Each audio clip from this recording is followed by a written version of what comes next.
What is up, Packers fans, and welcome back to the Daily Draft, brought to you by Brewski Light Lager from our good friends at Badger State Brewing, just minutes away from Lambeau Field. And I cannot believe it. We made it.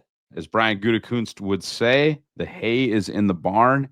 It is draft day, Thursday, April 24th. We made it all the way. And to celebrate making it all the way, I fired Jacob Morley. No, we didn't. We didn't fire Jake. He's actually traveling to come do draft content during draft week with me. So that's really exciting. No, we're not going to Green Bay.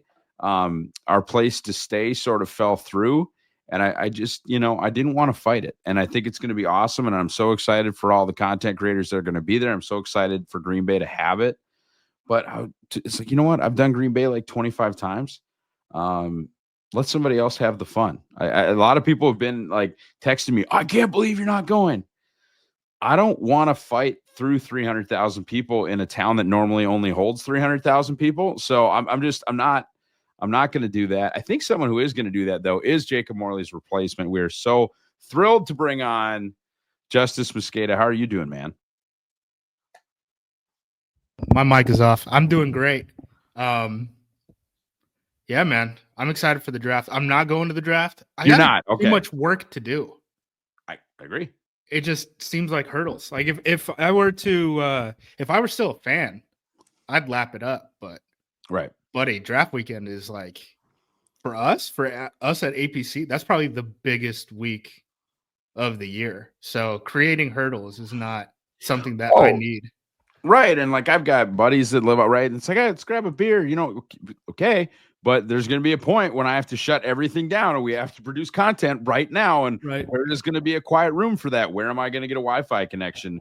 Who do I have to elbow in the face to get to that Wi-Fi connection? Like it's just a lot of stuff. We're going to be at home base with a conference room with strong Wi-Fi, like big old TVs to watch this thing on. I appreciate, like I said, all the credit in the world to the content creators that are going to be there, to the journalists that are going to be there, everybody that's going to be there. I hope y'all meet up afterwards and have a hell of a time. It ain't for me. I think it's a different kind of content creator too, because I just got off a pod with Nagler, and he's across the street from the whole thing. And he was showing me the people walking in the background and stuff. And he says, it's shut down, but people are walking through the street there. And it's just people holding the phones out. And it's just saying like, hey, so I'm here at the 2025 NFL draft. I was like, all right, you guys are doing a very different thing than my scouting reports, right? Right. Look, if I could do the daily draft from Banky's backyard every day, maybe that would make more sense, right? But it's Cheesehead TV kind of has the corner on that, which I totally understand. Let's dive into it, though. The Packers, the Green Bay Packers. I've heard of them. Yeah, right. The multiple time, 13-time world champion Green Bay Packers. Different year picks, just so people are aware, are 23, 54, 87, 124, 159, 198. 237. That is from Pittsburgh in exchange for Preston Smith, and the compensatory pick at 250. They do not have their 7th round pick that was sent for one Malik Willis in one of the more shrewd trades, frankly, of the 2024 season. And your famous, or maybe it's like a deeply online famous take, is that the draft is 4 rounds, and beyond the draft is 4 rounds. For the love of God, go spend time with your loved ones. They've missed you. Explain that in terms that people can sort of understand. Because, brother, I totally understand what you're saying, but explain why the draft is 4 rounds. I just think from like a return on investment standpoint, right? Spending time thinking about the draft, spending time watching the draft. Probably should only care about the first 4 rounds. If you care beyond that, you're probably a real sicko. You can have. Hey, we're not telling the sickos not to be sickos. I'm not. Look, all I'm saying is Mother's Day is coming up. Just remember, keep that on the radar, right? Like, remember there are things in life other than the NFL draft. I know right now I'm pulverized dude. Like I feel like my brain is mush. I always tell myself like the week of the draft, like going into the week of the draft, I'm like, don't overwork yourself before like the actual draft starts. Like you're gonna run yourself into the ground just mentally. And I've done it. I've hit the wall. But thankfully, the vast majority of the work is done up until the Packers actually make these picks. So it's not like I'm having to play a bunch of catch up or anything. It's just yeah, I'm basically just like looking at the clock and I'm like, all right, I'm ready for OTC, Green Bay OTC at 23. Yeah, absolutely. No, Arif made me do my last thing. He's like, "Hey, where's your board?" And I was like, "Fine, I'll finish it." So I finished watching like 10 more guys, made some notes, kind of reordered some things I'd been wanting to reorder, sent the final board over to him and said, "Have at it, you filthy animals." So that's, my hay is kind of in the barn. I've got 303 guys that I at least watched 3 games of. So that's how I got to my board. Obviously watched more than 3 games of guys kind of ranked higher, but at least I have a frame of reference on that many dudes. And it's a lot, man. Like even with cut ups and being able to watch games kind of like this, it's still a lot. I've been fortunate, or like Green Bay, we've been fortunate enough that Green Bay, I would say their draft is at least 5 rounds. Just kind of the way things have shaken Yeah. out, right? Dontavion Wicks, Enigbare, TJ Slayton, MVS, Aaron Jones. They're getting football players in round 5. Not Yeah. always, but you're getting football players in round 5. And it's just been a different, and it should be the norm. It's been a different draft season because you almost felt like, and of course, you didn't know the Packers were going to take 2 off-ball linebackers in the top 100 last year, right? You didn't know or 2 years ago, you certainly didn't know that they were going to burn a 2 and a 3 at tight end. But because of the Devontae Adams trade, because of the Aaron Rodgers trades, you had this extra top 100 draft capital where you're like, okay, I'm going to hit every need, and I'm going to hit every need with a top 100 pick. And they didn't do that. They kind of did their shotgun thing that they do. But when you're building out these mock drafts, it's like, oh no, I'm going to take like a guy that I think is a real starter and plug him in. Now it's just sort of a regular draft. They've got 2 7th-round picks, but a lot of times too, they have comp picks. Oh, Green Bay's, left tackle that they really liked priced himself out of Green Bay and somebody else signed him and now they got a 4th-round pick. Or they re-signed this wide receiver, but not that one. And now they've got a 5th-round comp pick, whatever. The comp pick is in the 7th. It's a kind of a nothing deal because you went out and got Josh Jacobs, because you went out and got Xavier McKinney. You goofed around with what they normally have. How do you think this kind of affects Goody and like what he's sort of trying to do? Just having like, you got a 1, 2, 3, 4, 5, 6, and 2 7s. This is just an NFL draft. And by the way, you were pretty good, so you're not really even picking very high. Yeah, so I think just like a roster rundown, right? Where they need bodies. I think they could still do the double dip thing at corner. I think they could do the double dip thing maybe on the offensive line, depending on how high. Like, I'd be pretty surprised if they spent 2 top 100 picks on the offensive line. But I could see them take one in the top 100 and then grab another one later. Defensive tackle, I think there's potential for them to double dip. Maybe that has changed since Goot said that they're going to bring back Devontae Wyatt. I think that changes the calculus a little bit. Wide receiver, I don't see that as a position you need to just keep throwing bodies at. That's not what that is. I think you need to look for a pretty specific type of guy, unless someone just Like a falls guy in into the top 60. Yeah. Yeah. And then edge rusher is kind of the same thing to me, where I'm like, it's not that like Brenton Cox and Aaron Mosby and Kingsley Enigbare can't play, right? It's just that you don't have your go-to pass rusher. So I think you're looking for a specific guy kind of in that role too. So I think it certainly helps to have a relatively normal draft when you have, I think it's like 47 guys now from the 53-man roster in IR returning to the team this season. That's obviously including like Jair Alexander, who, don't ask me, I don't know anything. Yeah. He's still technically on the roster as of 2:22 p.m. Pacific on April 22nd. That would be Tuesday. So yeah, I think it helps that the roster's not, I guess, loaded is not probably the right word, but it is very deep. There's not a ton of needs. It's hard to see them really going the double dip um, mentality outside of like 3, maybe 4 positions, I guess. So I do think that that kind of helps them.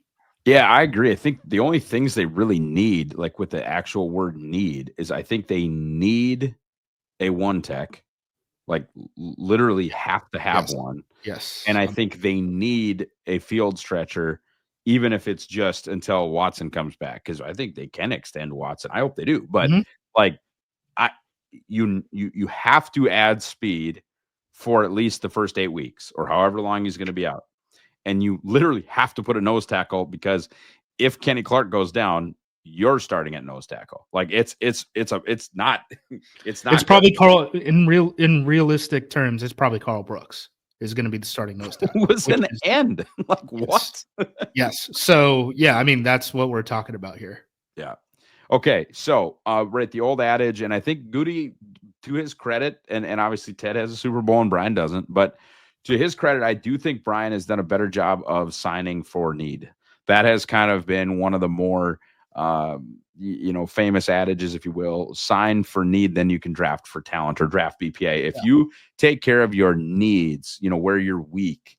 Now the Packers have been like, no, we're going to sign for need and then draft for need on top of that, which that's what happened when they signed Xavier McKinney and then drafted 3 safeties right on top of him. They just like, nope, we're redoing the room.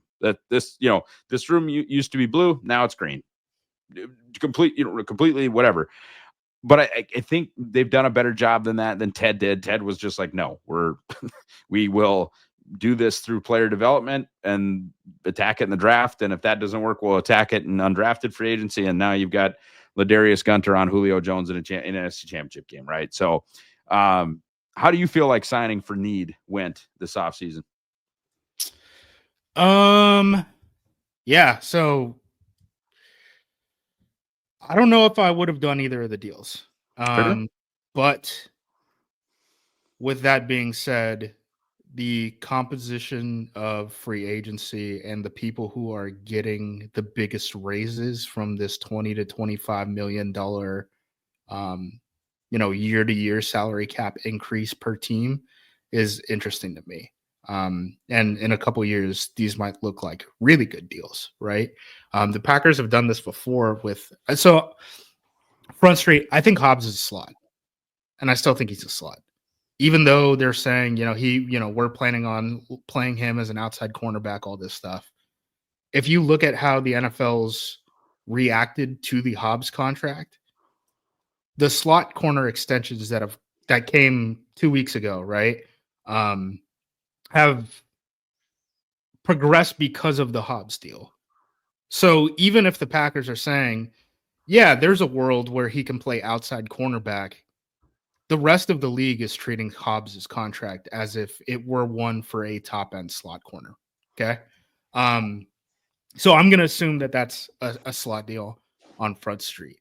The Packers have gotten ahead of the slot corner market before. Keyshawn's on for like what, six a year. And now guys are going for 15, right? So that's another example of like, hey, Hobbs got what he got, right? He got what, 12, I think, per year. And that's might seem crazy right now. Kyle Hamilton is about to be due. And when Kyle Hamilton gets whatever slot corner, slot defensive back, I know he's not a cornerback, money, the new number one slot defender is going to be paid maybe like $25 million per year, right? And in that context, the Hobb deal looks a whole lot better. So I was more surprised at the time, like the initial signing, because I was like, why are we signing a slot DB when we have Javon Bullard, right? Why are we giving him all this money? Oh, you're considering an outside corner? I hadn't considered him as an outside corner. And then the reframing of no, but the NFL is actually treating him as a slot defender. I understand it now. The only question I have is like, what are we going to do with Bullard? Right. what the hell are we doing with Bullard? Which maybe he could be a super sub. The possibility of Hobb playing outside certainly does help. Where hey, Keyshawn and insert whoever is going to play outside corner, whether it's Carrington Valentine or a rookie Jair Alexander, right? Just putting Yeah, giant, massive question mark at outside corner opposite of Keyshawn. Hobbs in the slot, Evan Williams at safety, McKinney at safety, right? If anyone goes down, you can kind of reshape the room and Bullard is next man up, right? right. So if it's at corner, okay, we're kicking Hobbs outside. If it's in the slot, okay, Bullard is going to simply play in the slot. If it's at safety, okay, Bullard is going to play at safety. I think Bullard can kind of be like your super sub, and I guess I get that. I don't know, again, if I would have spent all that money on it, but the only like big disappointment for me is that they didn't come out with edge defender, and a lot of the edge defenders that I want just never hit the market. Khalil Mack didn't hit the market. Chase Young never hit the market. So like these guys that we projected to be, in this free agency class weren't actually in this free agency class. So you can't Right. really hold that against the Packers. That's not something that they could have made the decision on. No, I understand, and I like the bank signing just because I don't whatever want them to burn another first round pick on an offensive lineman. It's not like they have this habit of it, right? Like they did it last year for the first time in forever. But I don't know that it wiped that off the board though. I saw that offensive line was now plus 950 for their first round pick. Did you see the Breer report? The which one? Breer. I did not. Albert Breer. So the Houston Texans are sitting at 25. They're trying to trade up in the draft for an offensive lineman because they think the Packers or Vikings could take one in the first round. I thought that was very interesting. Yeah, I mean, I get it. There's only a couple. So, one, I don't think that's a smart deal unless you think Josh Simmons is left tackle of the future and you're getting a discount on him and you just want to pull that trigger, right? At the moment, their offensive line is probably, left to right, Rasheed Walker, Aaron Banks, Elton Jenkins, Sean Ryan, Zach Tom, with Jordan Morgan potentially being swing the tackle Walker replacement or competing at right guard with Sean Ryan. Turning in that first round pick is probably an admission that Jordan Morgan is not going to be the left tackle of the future, which one, pretty disappointing going into two. And then two, you're kind of pigeonholed if you're looking at the offensive line to really only be in the market for a Rasheed Walker replacement, right? That's really the only thing that makes sense. So you're talking about Josh Simmons or potentially Josh Connolly Jr. out of Oregon, right? I think those are the only two guys who really make any sort of sense for Green Bay. Are you going to go with North Dakota State guy? Well, Zabel? I think Minnesota's taking him. Oh, you think so? Okay. I think Minnesota's taking Zabel. I really do. I mean, Gray is Packersy as hell, and if they hadn't signed Aaron Banks, I would have. I don't know about. Yes, that's the big thing is I just don't know if he's going to hang at left tackle, and the Packers have kind of pigeonholed themselves in the left tackle. I think Zabel very much is. Yeah, I mean he's a Packers type of dude. I just don't know if they spent that first round pick on a potential guard, because even if you spend that first round pick on a potential guard, buddy, how many injuries have to happen before second year first round pick Jordan Morgan can get on the field? Right. And I think you killed two birds with one stone on the Banks deal. Like, is he an all pro? I don't think so. Right. But Jenkins can be like a really, really good center. And so where you had sort of a weakness, you created a strength by getting an above replacement level left guard. So you can move your left guard to, potentially being like a second team all pro center and just being an absolute dude at that spot. And then the McCole Hardman thing, that's a punt returner, I think. Yeah, I'm with you. I think he's probably competing with Bo Melton for a roster spot, and upside. Yeah, dependent on how many wide receivers join the team over the next 3 days. Yeah. Okay, so needs wide receiver. I'm a little less worried about wide receiver than most. Some are just like, you have to take one in the first round. I get it, and folks are, oh, their receivers stink. Watch the Philly game. Okay, but their top 3 receivers were out. How Yes, many Bo Melton was playing a lot of snaps in that Yeah. game. How many teams do you know, like Vikings fans, "Oh, their receivers thing." Okay, do you think Kevin O'Connell could move the ball forward without Addison, Jefferson, and Naylor, and with his 4, 5, and 6 on the field? No. So I get like the desire for a one. I understand all that, and I've been all about these day 2 guys. I'm a Tet McMillan guy. I'm an Ibuka Mhm. guy, but I like the Jack Beshes and the Jalen Royals and the Jaden Higgins and the Alec Iamaner, and I like a lot of these guys. I just it's not like a blinking red light. Oh my god, guys! They and I get it. They hung with San Francisco 2 years ago and smoked Dallas with their current group. 2 years with 2 years less experience. And by the way, Watson didn't play in those games. Mhm. The 2 playoff games that the when they should have beat San Francisco and they actually did hang like 45 on Dallas. They were third in passing DVOA last year. Third. And their quarterback was working on one leg. And you're going to tell me all the receivers stink? Like, I'm not buying it. Now, can upgrades be made? Hell yes. And I think, are you going to extend Watson? I don't know. I wouldn't extend Dobbs. You have roster stuff coming up, so I get it. Where are you at with the wide receiver thing? Because like I said, national folks and I think a lot of Packers fans are just wide receiver, wide receiver, wide receiver. Um, yeah, I could see it in the first round, but again, I'm with you where I'm like, I don't. Okay, Jaden Reed is a slot receiver. I need everyone to take a deep breath. He's only a slot receiver. That's the only way that they've used him. He's a very good slot receiver. He also only beats zone coverage.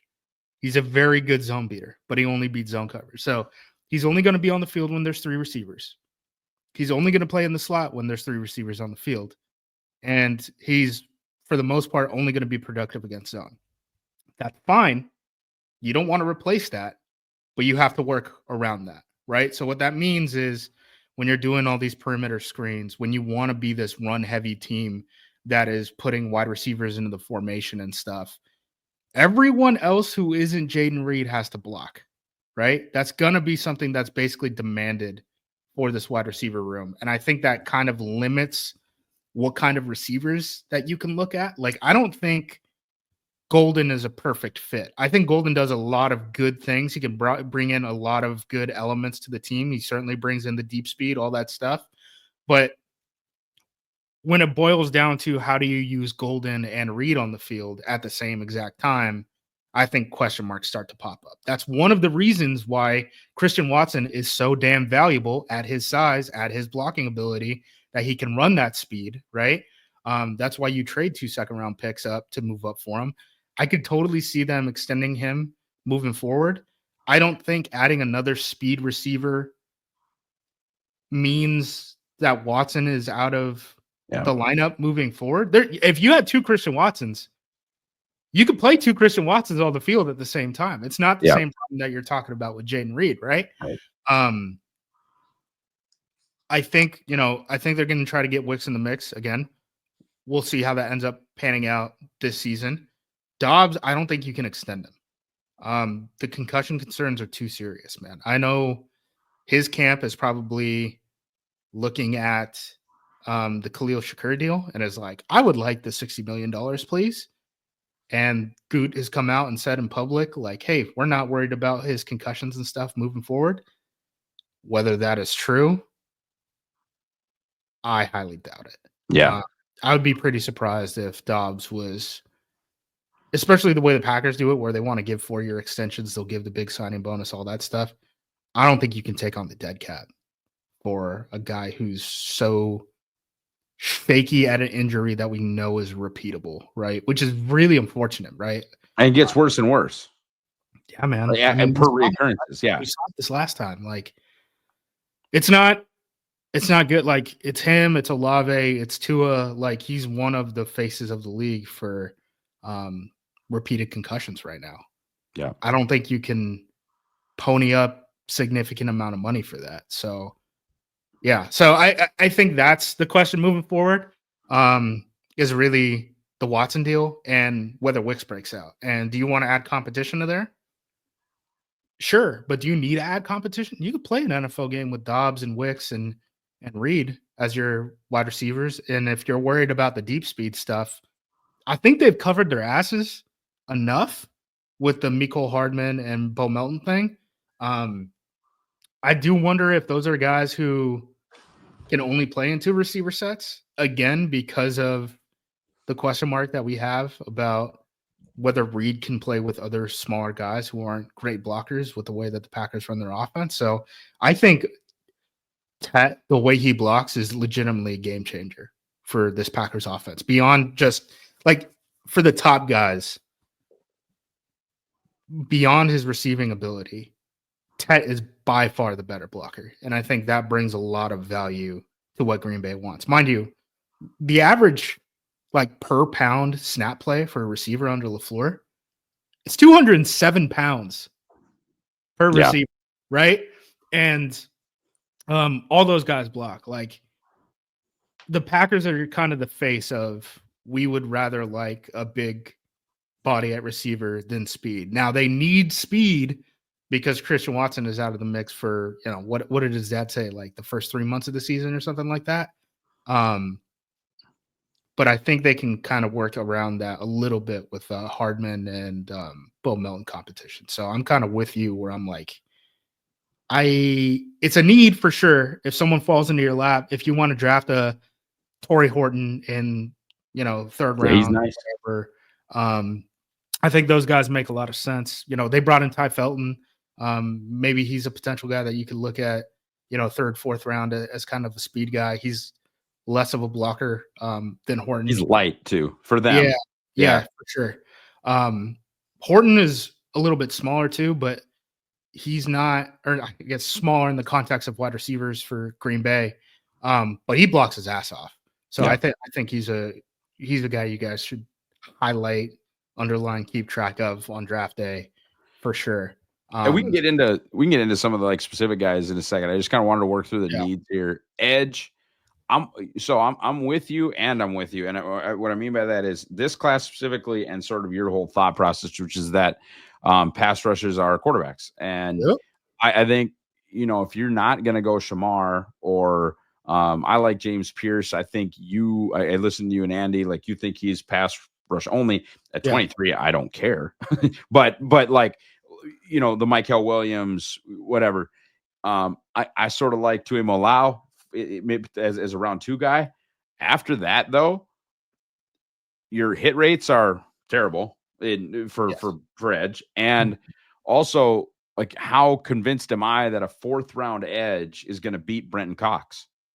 I don't know. So edge to me is like, okay, let's figure it out in the top 100. Probably figure it out in the top 60, or just sort of leave it alone and hope that the LVN thing happens.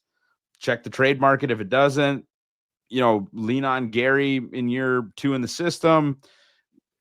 Get maybe more out of Cox. I think Enigbare is kind of what he is, which, by the way, is a fine 4th edge, whatever. But Yeah, for sure. I'm with you where, like, okay, send it or don't. Big swing. Right. Big swing. Yeah. I'm with you. I think it's kind of interesting the visits that they brought in.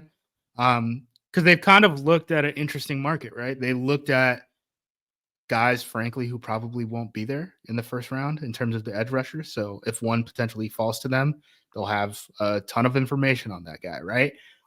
And then after the you know, borderline top 20 guys, we'll say, they've looked at big guys who can kick inside, which is a little bit of a different. It's a change up, right? It's something different that isn't already in the room, kind of. So it's interesting that they brought in Jordan Birch out of Oregon. It's interesting they brought in the SMU guy who I think Daniel Jeremiah actually listed as a defensive tackle in his top 100. He was, I think, at the combine he was 285, right? So we're talking about a different type of guy than what they already have.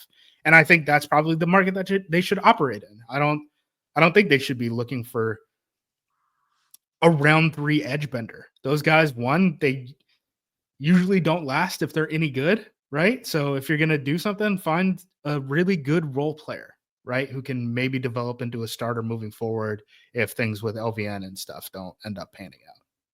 Yeah. D line. This is just a need. I mean, it's not a want. It's a need. Number one, you literally have to replace TJ Slayton.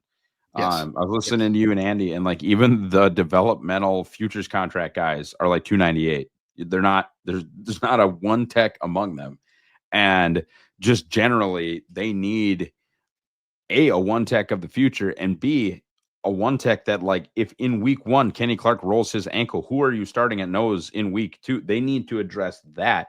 You talked about edge I rush. can't do 17 weeks of Carl Brooks at the nose. Dog, I cannot do it. It will not be something I can do. So yeah, I do think they're going to be more involved in the nose tackle market than three tech, especially with the Wyatt news that came out. If they really do think Wyatt is three tech of the future, Kenny, you're moving into nose.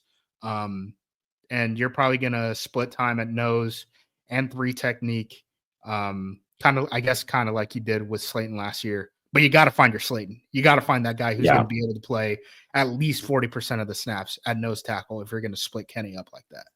And by the way, if you're shopping in the nose tackle aisle with the guys that straight up don't rush the passer, like TJ Slayton, you can shop outside the top 100. You don't need to. You in don't, this class? Yeah. Doug, I watch Alfred Collins. I watch all these other guys. Like Alfred Collins isn't necessarily like a nose tackle type of guy, but like they're growing on trees this class. This is a great class to be the defensive tackle. Yeah, so go do it. If you want to take Kenneth Gratton in the first round, I'm cool with it. I think he's worth a first round pick. But if you want to grab a guy in, the third round or something like that, I think a guy in the third round in this class, he's going to be able to play 40% of the snaps for you. He can do that as a rookie. Talk to me about O-line need. I'm going to get burned for this. If they didn't do anything in the first 5 rounds, I'd be okay. I would, because to me, just my opinion, you've got your 5, you've got a swing tackle. If you believe at all in what you did with Jacob Monk, you have Jacob Monk as your. That's the backup. First one where I go red light. Like he was, he was inactive second half of the year. I liked him coming out.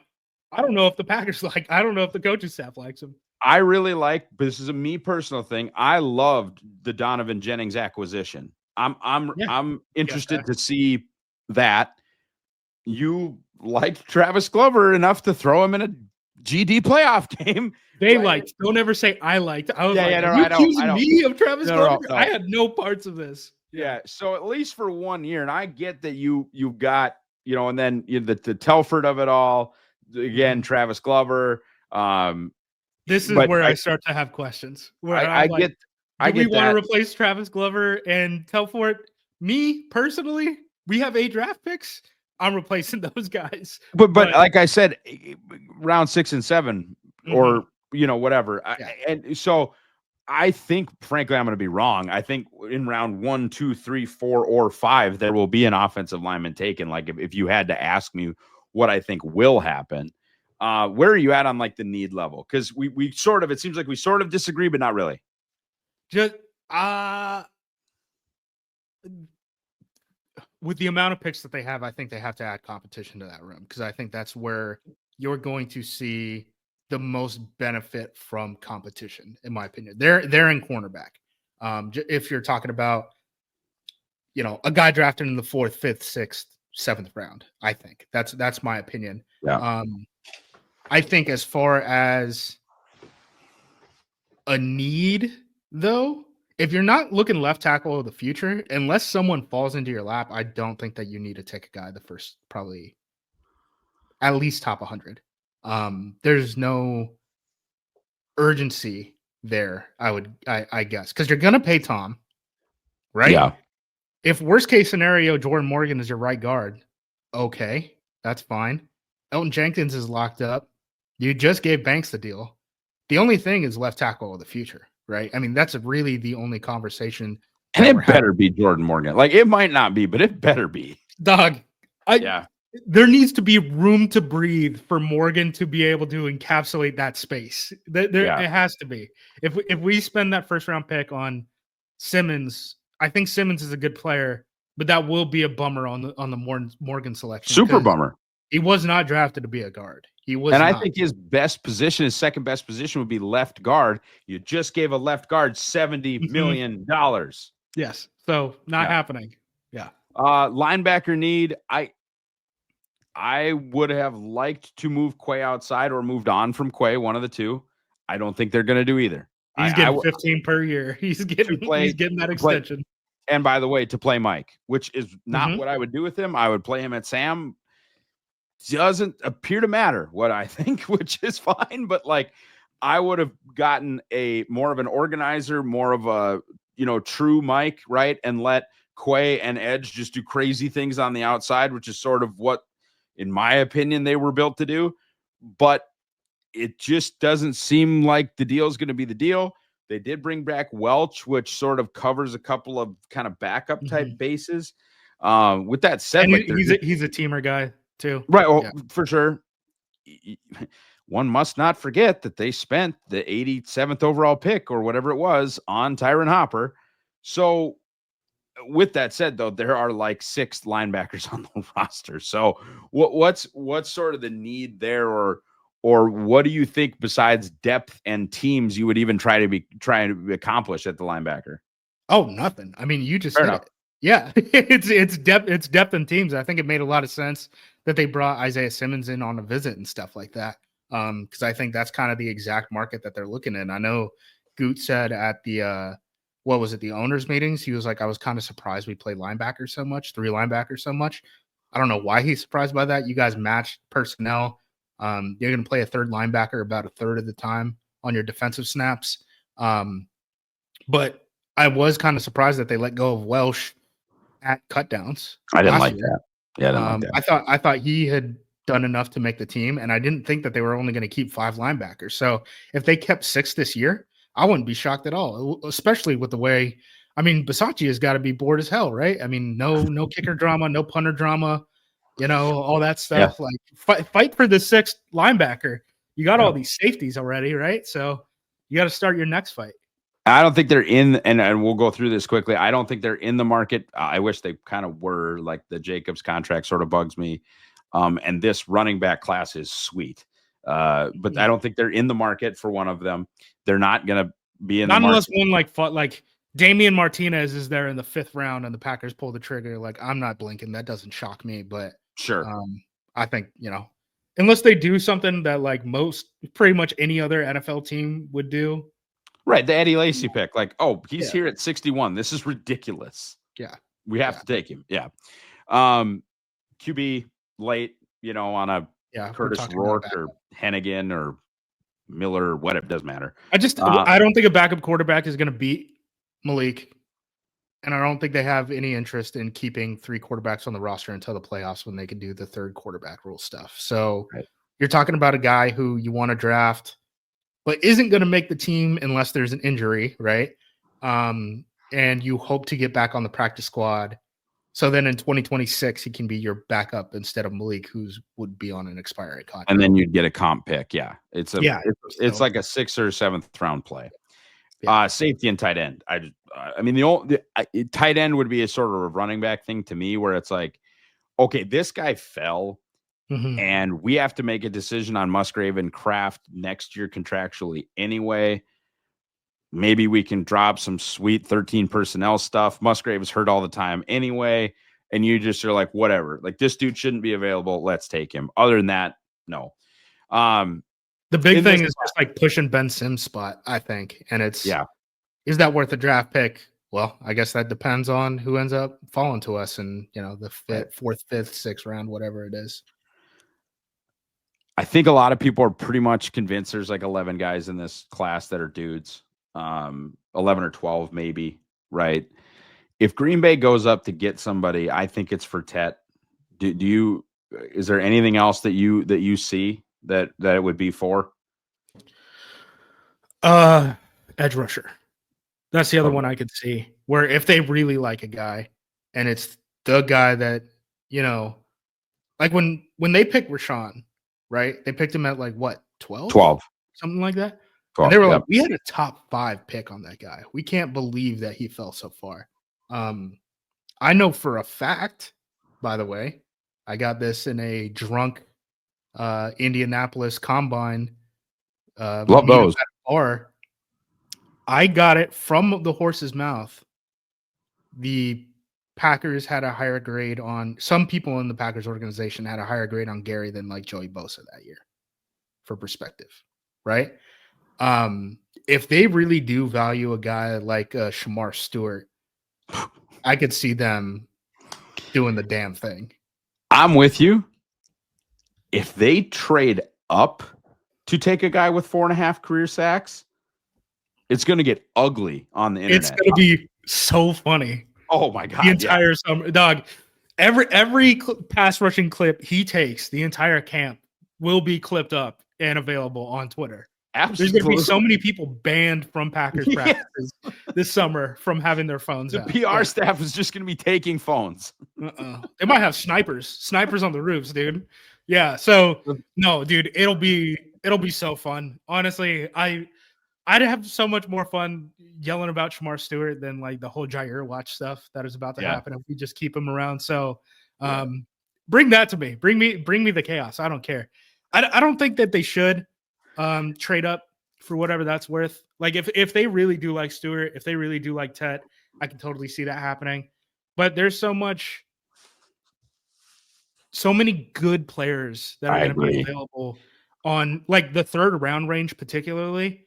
That's probably the pick that you have to give up to move up to like 18 to the Seahawks selection. You're going to have to package your 1 and your 3 to move up from 23 to 18. I just don't see that being worth it. There's going to be a guy at 23 and there's going to be a guy there in the third round. I think you stick with the picks. If anything, honestly, in this class, and I'm not saying it's a bad class to be at 23. If Derek Harmon's available at 23 and he's your top pick, that's a good selection no matter what the draft class is, no matter what the composition of the draft is, right? But there's so many guys who are going to be good players who are going to be available in round 3 that I'm at least picking up the call no matter who's available at 23, unless it's like a Tet or a Shamar who just like obviously fell into my lap. I got to go run that card up. And I'm like, okay, how far do I have to move back before someone gives me an extra third round pick? Because I'm at least willing to have that conversation. I am too. I think like I would go up for Tet. I would certainly just take Tet. I would sit there and take Shamar or Derek Harmon or Kenneth Grant or Emeka Buka. Like there's a lot of guys that I would just sit at 23 and take. If you said like what, okay, you just said, Ross, you can't have Tet McMillan. Okay. What would you most like to do? Trade with the Chiefs and get pick 31 and take their third round pick. Yeah, give me the third. Give me the extra third. Yeah. 100%, and take whoever fell.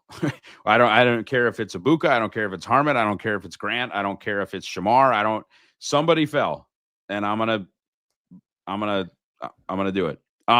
Someone asked me on because I did the Q&A with Andy last night, right? And someone asked me, if this draft is so bad, why do you want to like move down and add more picks into it? And I'm like, it's not bad. I think it's like a reverse pyramid or an upside down pyramid, right? In terms of how we talk about the draft picks, where it's like number 1 pick, we're talking about it so much and all this stuff, right? I think if I were like in the Raiders position at 6, I'm saying this draft isn't a great draft to be picking at the 6th spot, right? But at 23, any conversation about the draft being bad is out of the window, and you're at the point where this is a good spot for me to be in. 23 through probably the early 4th round, I would probably say. Like there's a lot of guys who probably go 2nd round in a lot of years who are going to be available, right? So I want to add as many picks as I possibly can before the kind of like fall off from that 2nd or 3rd tier of talent that, we're talking about. The guys that I have ranked between 20 and 70 are like strong. Blue chip, I don't know about that, right? Like, but even like the guys you got ranked at 70, Ross, there's going to be people. How many? 10 of those guys are going to still be available in mid 3rd round, right? At the very least, right? Where it's like everyone's top 70 isn't going to match up. So like, there's going to be guys that a lot of teams like that are going to be available 3rd, early 4th. So some of those guys might be available in the 4th. I wouldn't be so shocked if 2 or 3 of those guys end up being there. So here's my top 300, not skewed towards the Packers, just my top 300. I'll read you guys 65 through 70. 65, Mason Taylor, tight end LSU. 66, Elijah Arroyo, tight end Miami. 67, Jalen Noel, Iowa State wide receiver. Really good player. 68, I'm lower on him than some, clearly. Alfred Collins, Texas. 69, Jared Wilson, immediate, in my opinion, starting center, Georgia. And 70, Josh Farmer, another guy, interior defensive lineman, Florida State, that other people really like. These are starters. Those are starters. That's exactly what I was going to say. Those are starters. This is a good draft. Don't listen to anyone else. There's a couple positions where things are weird. I think it's harder to find the receivers that people like. I think it's harder to find the corners that people like. There's not a ton of quarterback talent, but like defensive tackle, great. Defensive end, even though we're talking about it as pass rushers or quarterbacks, all that stuff, I think it's a pretty deep draft in terms of that. Now, what does deep mean? Deep means you can find situational pass rushers in the 4th round that are bigger guys who can kick inside. You can potentially find a starter in the 2nd. Offensive line, I think it's pretty deep there. Like, there's a lot of there's going to be picks. Don't worry about this draft not being good. Don't listen to the people who say that. If they're saying that and they're not picking in the top 10, swat them in the head with a newspaper. It doesn't make sense. This is off the record. That's not off the record. This is off the beaten path a little bit because I'm moving this guy up now. I just am. Do you have Baron Sorrell takes? No, but I saw you clip him up. The Texas kid, right? He's like 88 or something. I haven't paid attention to him. I'm watching other guys on Texas when I've watched that defense, to be honest. So I did the lazy stuff right away, which was like 47 PFF pressures and a 9.3 RAS. And I was like, okay, well, now I have to watch more. And he's a little bit light and he's a little bit short. Not a lot. Like, I mean, for the Packers, he's not any of these things for the league. He's just a normal size edge guy, but he's like a little bit light for Green Bay, a little bit short with a little bit short arms. But for a guy that I've seen 5th and 6th round grades on from other places, I tell you what, find 5 games or 3 games. I know you're a busy man, but just let me know what you think because Sorrell, for a power 4 edge that almost had 50 pressures last year, I was kind of like, and by the way, is a 9.3 guy, not a 7. Yeah, well, did their team do anything? Texas? Anyone watching their games or anything? Yeah, like, they have their own network. Why is this happening? Anyway, it doesn't matter. So that was off the beaten path. Okay. Favorite fits at positions of need. D-tack. We're going to alternate so I don't just take the ones because I know we kind of swim in this a similar stream sometimes. For me, it's Grant and Harmon, right? Like, Mason Graham would be sweet, but he's not going to be there.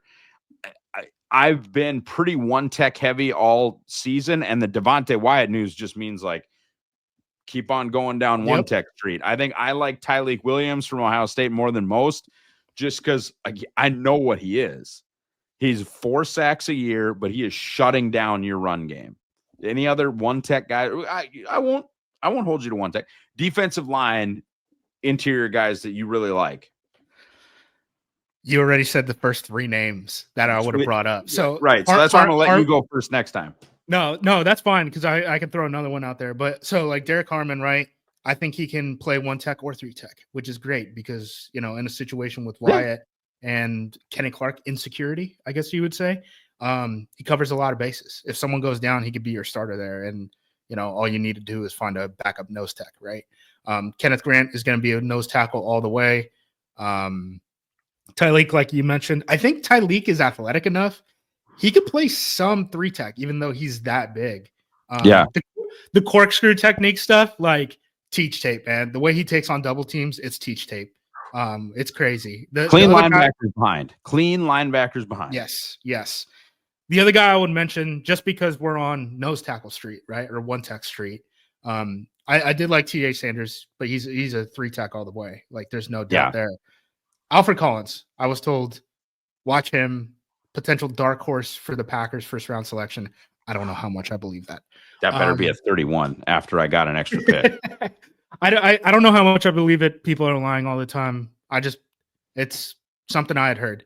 Alfred Collins, I like what he shows on film.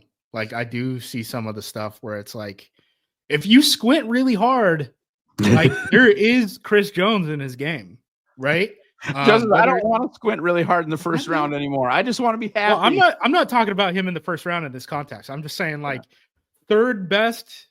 Yeah. If we're going down the draft board, third best position fit for Green Bay, I think Collins is a guy who could play 3-1, and he's hyper athletic and he's long. So there we go. He's a guy who could be available potentially in the early third, right? All right, wide receiver, you go first, so I don't get to take everything. I'm not counting Tet. Tet doesn't count. He obviously makes the most sense. I'm going to go Torrey Horton, actually. Yeah. Torrey Horton is a guy who can run really well off of an ACL tear, a mid-season ACL tear. He ran a 4.4 at the combine. He is even faster than he tested at. He is still recovering from that injury. On the relative scale of guys who can block or not, he's pretty high up there. And I view that as one of the defining traits for a Packers receiver, just off of how they've drafted, how they've actually played these guys. I think Horton makes a lot of sense if you're missing out on like a Higgins in the second round or something like that, and you come back in the third round. I think Horton makes a whole ton of sense to be like, okay, we're going to throw this pick. We're going to get the field stretcher. We're going to be able to get him on the field. And we're not going to have to worry about what we need to do at wide receiver until Christian Watson has cleared, all the medical protocols. And we have to figure out what kind of rotation we have to work out. And getting wide receiver out of my mind after all of the debates, after I don't know how many years we've been bitching and moaning about this, Ross, is real high on my priority list. So the two guys I want to talk about just kind of differently than what we've and I think you got to mention Jaden Higgins. He seems to be a super Packersy guy. Yep. Ibuka and I've got he's a slot. He's not a slot. He played with Jeremiah Smith and he played with Marvin Harrison Jr. If he's a slot, was Justin Jefferson a slot? Yeah. See, it's a totally different conversation with Ibuka and Luther Burden. Burden is a slot receiver. Ibuka is not a slot receiver. Yeah. If you can't tell the difference, watch more tape. I don't know what to tell you. Those guys are different football players. So the Ibuka thing to me is like, it doesn't fix your Christian Watson problem. I don't care.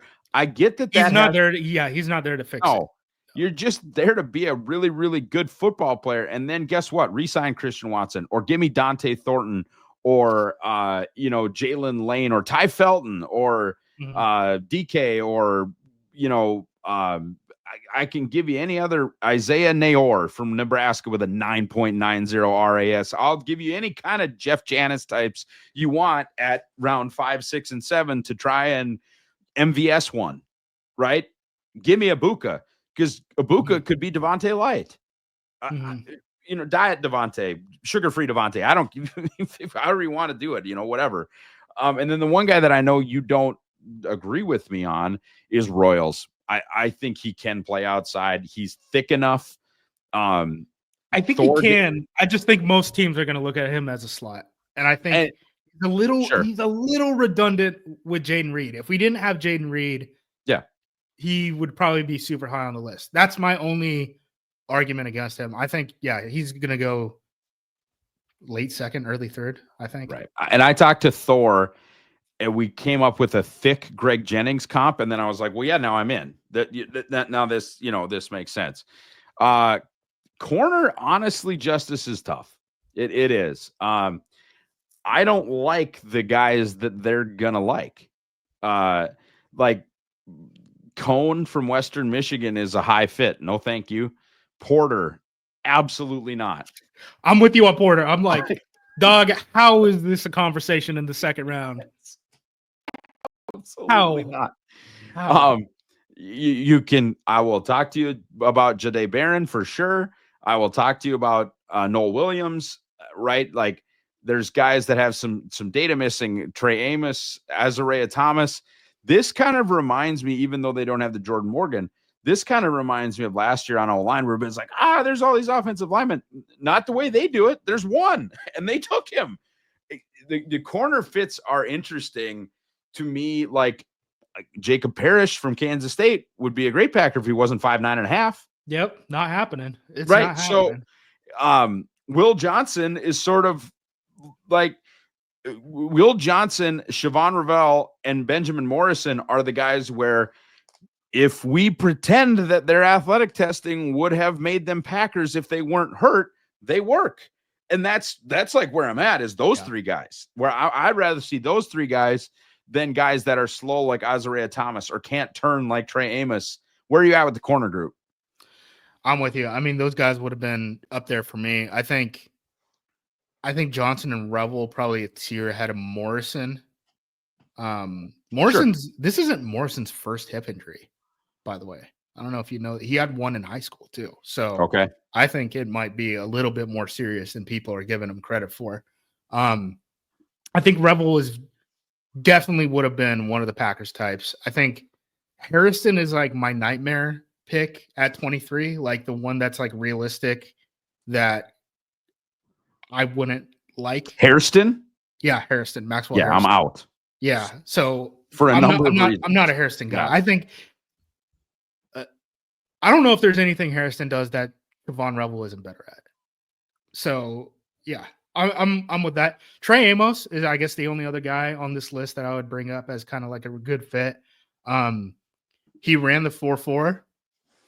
I don't know if the 4.4 shows up on tape. Better play zone. Yeah. I don't know if the 4.4 shows up on tape, but what I will say, the intensity through the roof, the ball skills through the roof. He is not, from a ball skill standpoint, him and Keyshawn are on opposite sides of the spectrum. Like Keyshawn, a ball is going to hit Keyshawn in the back of the head. Trey Amos is picking it off with like 3 fingers, right? Amos is a guy who played skill position all his life. He hasn't been a DB for that long. He was actually the quarterback for Malik Neighbors back in high school, went to ULL, transferred from ULL, was the backup outside corner at Alabama last year behind Kool-Aid McKinstry and Terrion Arnold, 2 guys who ended up going, I think, top 50 in the draft. Yeah. And then he transferred to Ole Miss and was an all-SEC player. I think he has something like, he's only really started like 2 years of college football. He has like 35 PBUs and like 8 interceptions, just something insane. Like I kind of get it with Amos. Like if Amos was the pick at 23, I'd be like, okay, weird. Still kind of like the player. Definitely have to work around it a little bit. But Hairston is the one where I'm like, buddy, buckle up. Like this could be another Stokes, another King type of situation. Like he's a far bit away from hitting a couple thresholds to be an NFL starter. Amos to me too, like I'm exactly like, okay, trade down to 30 and take him. Cool. Get him at 54. I'm talking myself into all sorts of stuff. If Jeff Hafley wants to stand up there and say, yeah, I played man at Boston College because that's what made sense. We're gonna keep playing zone. Cool. Then I'm good with Amos and McKinney back there because you're gonna produce 15, 16 picks with those two or 40 pass breakups. Like, okay. But yeah, anyway. Edge. Who gets to go first? You do. All right. Dog, if Shamar Stewart Team Shamar. Yeah, Team Shamar. If Shamar Stewart is there, I'm gonna get arrested. It's gonna be nuts, dude. I do think like a couple other names that makes sense. Landon Jackson isn't too far away as a prospect from LVN, and he's a guy that's being talked about in the second round right now. The Packers picked LVN. He is Packersy as hell. If his arms were a quarter inch longer, he would just be a tier 1. Yeah, so I think Landon Jackson makes a lot of sense. So he's kind of my runner-up if we're talking about Packers fits. Yeah, JTT is a full Packers fit. Tui Molau from Ohio State is a full Packers fit. I like Pierce Jr. because I like watching him play football. I understand there are character issues and there are holding up against the run issues. Yeah, that's the big one for me. He really got to be put in an advantageous situation. And I'm personally of the opinion, I'm just like, he's going to get to the quarterback. I don't know how many snaps I can play him. Like it's almost the same conversation that who's the guy on the Eagles right now who they got at from the Jets? And they couldn't end up playing him in like the playoffs. Reddick? No, it wasn't Reddick. It was Huff. Okay. I kind of view him as kind of like Huff, where it's like, he's not going to be for everyone's scheme. And even if he is for your scheme, I don't know how many snaps you can play him. but maybe I'm evaluating the run game stuff wrong, because if he can play the run better than I think he can, it will go a long way for his career. I really like Michael. I don't think they're going to be in a position to acquire Michael. I don't think so. And the one thing that would really be interesting to me would be Ezraku. If Halfley's just like, hey, this is my dude, and he will get us 12 sacks. And Brian goes, okay. And it's too light, too short. All of, only like an 8.3 Raz guy, and most of your really, really good pass rushes are 9.5s. He is good at football, man. He's And very crafty. He oh, is. yeah. He should be a coach. Yeah. Like, he's the way I've talked about him is like, to me, he's sawed off Chandler Jones, which is a really weird comparison because Chandler Jones is like the longest guy in the world. But Ezraku is a little bit longer for what his height is. Like his like physical like arms and stuff like that. But he's just such a crafty player. You usually don't see smaller crafty guys, because if they're small, you shoot them out of a cannon, right? That's what got you here. That's the only reason why you're in the NFL in the first place. I think he's a difficult evaluation for me, just because I'm uncertain if we've ever seen one. That's really what it boils down to. Whether he succeeds or fails, like I'm not going to be surprised either way. It's just I don't know. Like, there's no good comparison for Donovan Ezraku, because the best one I've been able to come up with is smaller Chandler Jones, which is, I don't know if that's any good at all. From a body type thing, it's like way different. Yeah. Okay. Who is the Packers mid-round O lineman that becomes a really good player? I really like Monheim from USC. I know there's some injury issues. Former left tackle, then moved to center. I just think he could be a really good center. Now, maybe they don't need one with Elton Jenkins, but all of a sudden you're paying Elton Jenkins a lot of money if that doesn't get sort of refigured out. And then I like Caleb Rogers, played right. He's super Packers. He played right tackle for Texas Tech, projects inside, good athlete, good football player. Just one of those guys who's like, why did he last until round 4? Do you have any of those kind of dudes, or are you not that deep into O-line yet? No, I saw a lot of them because I've done a lot of the work on the defensive tackles and edge rushers, and I'm, making a premium to watch them against good players. Wyatt Milam from West Virginia is a guy. I love him, man. He did extremely well he did so well against Abdul Carter that it painted my Abdul Carter scouting report until Abdul Carter really started going crazy in the playoffs. Yeah. So Milam is a guy who a lot of people are projecting into guard right now. He's usually talked about as kind of like a 3rd round pick type of guy. I think it makes a lot of sense, Packers wise. I will say one guy that Packers fans seem to love is Charles Grant from William and Mary. I watched a little bit of him, did some background on him. Charles Grant wrestled at 220 in high school. The disgusting things he's had to do to his body to add 80 pounds over less than 4 years. God bless whoever the strength and conditioning coach is. And I can only imagine the things Charles Grant is having to eat daily. Yeah, it's crazy. That type of weight gain stuff is crazy. We're getting to the edge here. We've passed the hour mark. I appreciate your time. I hope folks are still enjoying this. This is our big Thursday draft preview for people to take in while they wait for the Packers to get on the clock or for the draft to start, whatever. All right. You get $1 million, Justis, not my million, but you get $1 million if you get a Packer. So if you get somebody, doesn't matter what round, you just need to get one. So you get one of their 8 guys correct, and you get to say 3 names. Give me your 3 names. Ooh, okay. I got 2 off the top. Torrey Horton, Colorado State, and Elijah Roberts, the D-end out of SMU. The rationale there is they're kind of like mid-round guys who are brought on Packers visits. That usually correlates pretty well with guys that they end up taking. I also like both of those players, relatively so. So I'm going to go with them. And then, I don't know, they're going to need a late offensive lineman, right? Throw me a dart on Issa Pohl, the left tackle out of Washington State. He never played high school football. They brought him in on a visit. Dan Brugler had him mocked to the Packers in the 7th. If I get a bonus point for him signing as a UDFA. If he makes it to UDFA, I'll take it. Maybe we split the million or something like Sure. that. So Okay. I'll go with those three. Those are my All three right. guys. I will go with Derek Harmon because I just think that's who they're going to take. I'll go I'm with with you, by the way. yeah. He makes the most sense unless one of these top guys end up falling down. I guess the only question is like, I don't know, are the Bengals going to like him? But if you look at mock drafts right now, the guy we're taking pretty consistently, like if I'm picking in the scenarios people are mocking out, it's Derek Harmon. Yeah. Derek Harmon. I'm going to take Jalen Royals, and then I'm going to take a visit guy, and that's I think they're going to in the 6th or 7th round. I think they're going to take Jason Marshall Jr.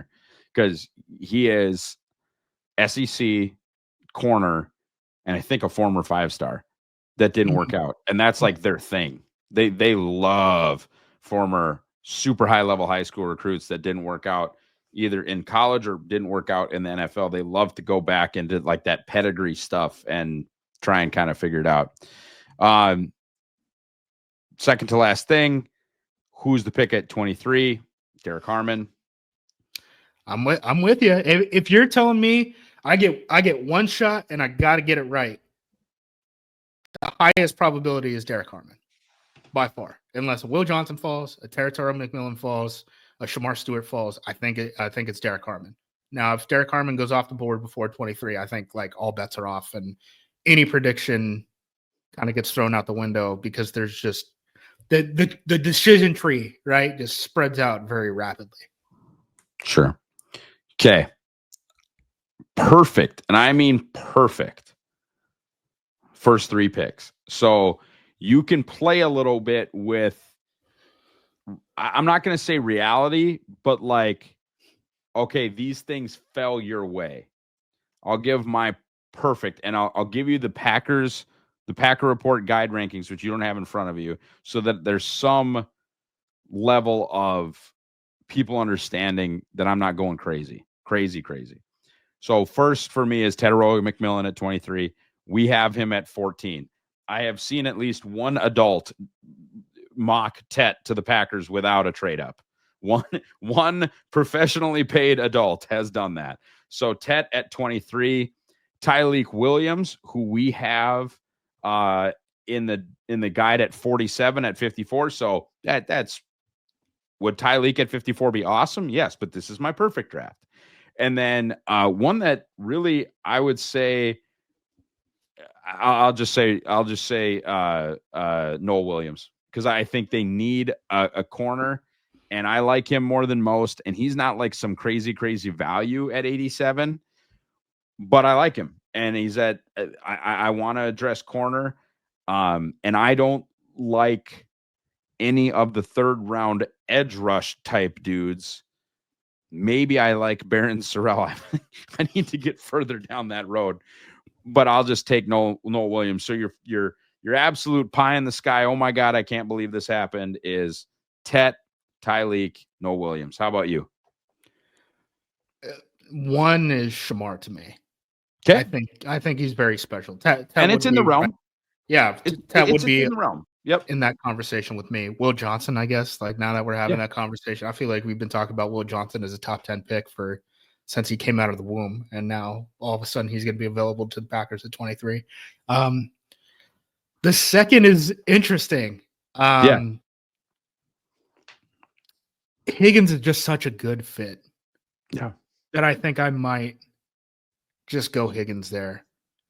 And then in the third, I think there's a lot of good defensive tackles who are simply going to be available, right? So I haven't seen how many mock drafts that are 3 rounds and all this stuff. But like Alfred Collins, I'm sure he'll go in the 3rd for at least one of them. So let's go Alfred Collins 3rd round. And they're bang, bang, bang. I have no idea who's starting at outside corner opposite of Keyshawn Nixon, but we'll figure it out, dude. We got pretty good 3 players at the top of the draft. We'll figure out the cornerback situation. That's for another time. Justis, you've been on for almost 70 minutes. We appreciate you so much for doing our big preview here. Want to thank Andy, obviously, for hosting the Daily Draft on the Pack-A-Day Podcast YouTube channel. Want to thank our season-long sponsor, at Badger State. Without them, there is no daily draft. Go check everything they've got. If you're not like Justice and I, and you're actually going to Green Bay, check out everything they've got going on. I've heard live music. I have heard vendors from all over the state. I've heard they're going to have other beers from places that are not them from around Wisconsin. Going to be a real Wisconsin celebration over at Badger State. So go see them. Thank you all for listening. Thank you all for watching all season long. Thank you to everyone that bought the draft guide. Justice, you got anybody you want to thank? Everyone. Thank my girlfriend. Okay. First and foremost. She's been dealing with draft season. Yeah. She asked me to do something this weekend. Like she was trying to plan something for Wednesday. And I was like, hey, it's draft week next week, right? And she's like, that's a week? No. We've lived together for like 8 years or something. Okay. And you saw her eyes turn into saucers real time. She was like, draft week, and it's just war flashbacks. She's like, you're gonna be in the dungeon for a week and a half, not being a real human being. Someone hit me up to watch the movie Sinners, which I've heard is really good. And he hit me up this weekend, and I was like, "Look, dude, I can't watch it for like the whole next week, but I'd definitely be down to go see it as a group after that if you guys can hold out." I was like, "I'll talk to you guys in May." So yeah, family and friends who are putting up with me just being like a deadbeat right now is who I have to thank the most. Go see, shout out. Shout out to my nannies this weekend. I got 2 young ladies that are, allowing me to be a deadbeat father. So I appreciate that wholeheartedly. And anyway, thanks. Thank you all for one last time. Drink Badger State, buy the guide, and go Pack Go.